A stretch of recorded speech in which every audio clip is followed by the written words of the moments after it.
Naglalakad na naman ako, maghahanap na naman ako ng alaga ko. Sinabi naman ng amo na kung nasaan siya. Kasi lang make sure ko kung doon na siya. Kasi minsan papunta siya doon sa bahay na sinasabi niyang papunta siya. Hindi siya pinagbubuksan, so maghahanap siya ng bahay na pwede niyang papasukin siya. Gala kasi kaya ayun.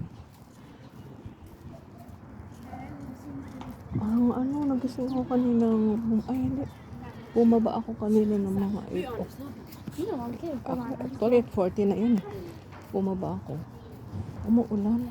Hindi ko alam kung anong oras nagsimula. Ang ulan, madaling araw ba or what? Kasi parang nakaramdam ako na ang lamig-lamig. Kahit na bukas yung heater ko, ramdam ko pa rin yung lamig. Pagbaba ko, pagbukas ko ng mga bintana, kita ko yung ice. Tubig ulan. Umaambon pa konti. Basa pa nga yung dinadaanan ko. May dala akong habang naglalakad. May dala akong sa labak. Kasi ilang araw na yung barado yung ilong ko, tapos ako na ewan. Yun ito, palaro na ba ito? Bakit nakita ko pang scooter? Laga ko ba yun? Malayo, nakita na ako. Check ko na mga alaga ito, parang hindi.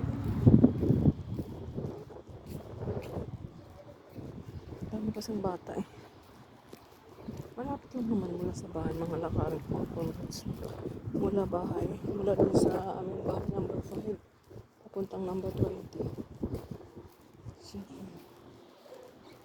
Alaga. Yung mga kalaro ng ating kalaro niya. Saan ako pwesto? Pinustuhan na nila yung pwesto ko. Dito sila ng kalako niya. Sa labas lang sila naglalaro. Ang ganda naman ng mga batang ito. Mga American Beauty pero mga Jordan niya.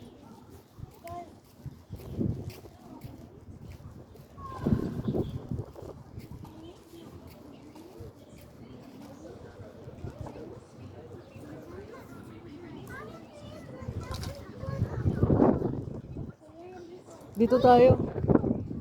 Malamig na yung ko. No, I'm not your nanny. Wow, where? Your mommy? Look, you sit down here. Look. All the people sit down. 1, 2, 3, 4. Ano to? Be. Salabat. Luya. Halika dito.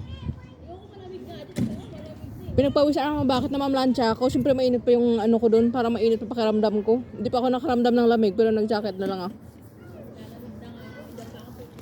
Hindi, dyan ako pa pwesto. Punta ako dyan.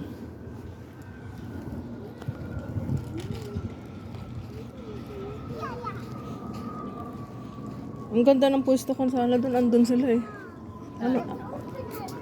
Dito naman tayo. Ayaw nga sana i-send niya ngayon. Bakit kailangan pa mamaya? Nag-chat pa naman yung